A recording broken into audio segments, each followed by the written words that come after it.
সেই দায়িত্বখিনি আজি আপোনাসৱে প্ৰাথমিক শাখাই জিলা শাখাই ইয়াত এনেকুৱা এটা অনুষ্ঠান আয়োজন কৰি ভক্তি ধৰ্ম ইয়াত প্ৰচাৰ প্ৰসাৰ কৰিছে আৰু তাৰ মাজতে আমিও আহি আপোনাসৱক দৰ্শন কৰিবলৈ পাই আমি ধন্য হৈছোঁ কৃতাৰ্থ হৈছোঁ। এতিয়া কথা হৈছে কি ইয়াত কৈছে আগতখিনি আমাৰ তাঁতি বাবজনাই কৰি গৈছে যে ভকতৰ যেন সুখ বিপৰীত সপ্তটো নেদেকৈ জ্ঞানী কৰ্মী কৰাছে। এতিয়া ভকতৰ সুখটো হেনো বিপৰীত বুলিছে। এটা কি বিপৰীত আমি যদি বিশ্লেষণ কৰিবলৈ যাওঁ, কাৰণ ভকতজনে পালেও সুখত থাকে নেপালেও সুখত থাকে, তাৰমানে নিজৰ যিখিনি পায় তাতে সন্তুষ্ট থাকে, অধিক বিচাৰিবলৈ চেষ্টা নকৰে, সেইকাৰণে ভকতে থাকে। এতিয়া ভকত যদি আমি বিশ্লেষণ কৰোঁ, কৃষ্ণ হৈছে একান্ত ভকত উদ্ধৱ আৰু উদ্ধৱক এই কথাখিনি গোটেই তত্ত্ব কথাখিনি ভাগৱতৰ কথাখিনি সম্পূৰ্ণ যাব সময়ত কৈ থৈ গৈছে, কিন্তু বেলেগকতো কোৱা নাই। আৰু এজনক কৈছে অৰ্জুনৰ কথাখিনি কৈ গৈছে যে যুদ্ধ কৰা, যেতিয়া কুৰুক্ষেত্ৰত যুদ্ধ সময়ত অৰ্জুনক সম্পূৰ্ণ জ্ঞানখিনি দি আছে। আৰু এতিয়া ভকত হ'ব লাগিব, একান্ত ভকত হ'ব লাগিব। তাৰমানে কৃষ্ণৰ বা আমি যিজনৰ মানুহক বিশ্বাস কৰোঁ, সুদৃঢ় বিশ্বাস, এই বিশ্বাসৰ ওপৰত থাকিলেহে আমাৰ, যেনেকৈ আমি আমাৰ তাঁতি বাবকে ইমান বিশ্বাস কৰোঁ, গোটেই ঘৰ সংসাৰ তেওঁক চন্দ্ৰভাৱে তেওঁ ক'বলৈ গ'লে নিশ্চয় বিশ্বাস আছে। কিবা গোপনীয় কথা এটা ক'বলৈ গ'লেও তেওঁক ক'লে কোনো ক্ষতি নহয়।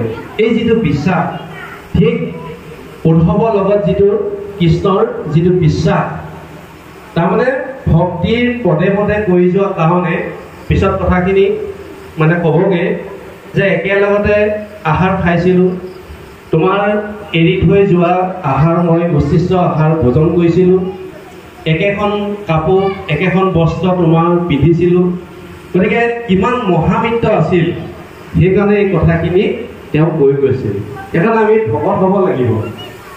ভতে ভগৱন্ত ভৱবিমোচন ভজন ভক্তিত ভুৱন্ত হিজন কহতে কৃষ্ণক পবিত্ৰ পৰম আত্মা জানন্দ কৃষ্ণ সমস্ততে হম তহতে তৰণ উপায় কৰিত হৰণ হৃদয় পদ্মত ধৰে কৃষ্ণ চৰণ।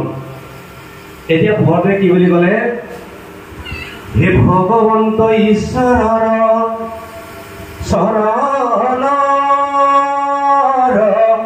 বিনে সংসাৰৰ কৰ্মে লিপ্ত নহয় যিজনে। ভগৱন্ত ঈশ্বৰৰ চৰণ বিনে সংসাৰৰ কৰ্মত লিপ্ত নহয়। কৰ্মে কৈছে কৰ্ম মায়াময় জানি কটাক্ষ নকৰে, কৰ্তব্য ভাৱক মানি গুৰু সেৱা কৰে। যে তেওঁ অনপদ এই গুৰু সেৱা শ্ৰেষ্ঠ বুলি তেওঁ অহনিশে পুৱা গধূলি গুৰু সেৱা কৰে। তৰ্পে কৈছে গুৰু তত্ত্ব দেৱতত্ত্ব নাম তত্ত্ব লয়, জ্ঞান তত্ত্ব দখি হইলে ভকত পুলয়।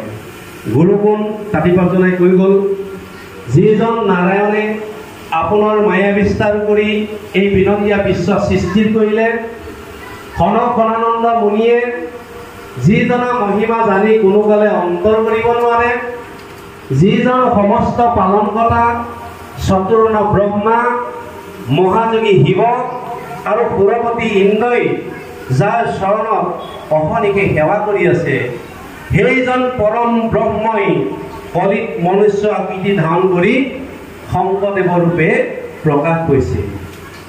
দাপৰ জগত দৈৱকী নন্দন কলিত কুসুম ঘৰে, কৃষ্ণকে শংকৰ নামত ধৰিয়া জগত উদ্ধাৰ কৰে। প্ৰভু ভগৱন্ত বৈকুণ্ঠৰ যেতিয়া যাবৰ হৈছিলে ধ্বজ বজ্ৰ পংকজ অংকুশ চিহ্নত কৃষ্ণৰ স্পৰ্শৱতী হৈ বসুমতী বিধৱা হ'ল। গুৰু চৰিত্ৰত গৈছে পূৰ্বকালে ইটো ৰাইজে নাছিলে ভকতি নানাদেৱ পূজা মাত্ৰ আচৰে অপ্ৰতি নানাদেৱ পূজৰয় বলিদান শংখচাগ মহিষ কাটে অসংখ্য প্ৰমাণ লোকতল গৈলে কলি পাপৰ সাগৰ কৃপাময় কৃষ্ণে চিন্তা কৰি বৈকুণ্ঠত ইটো লোক কৰি তেখক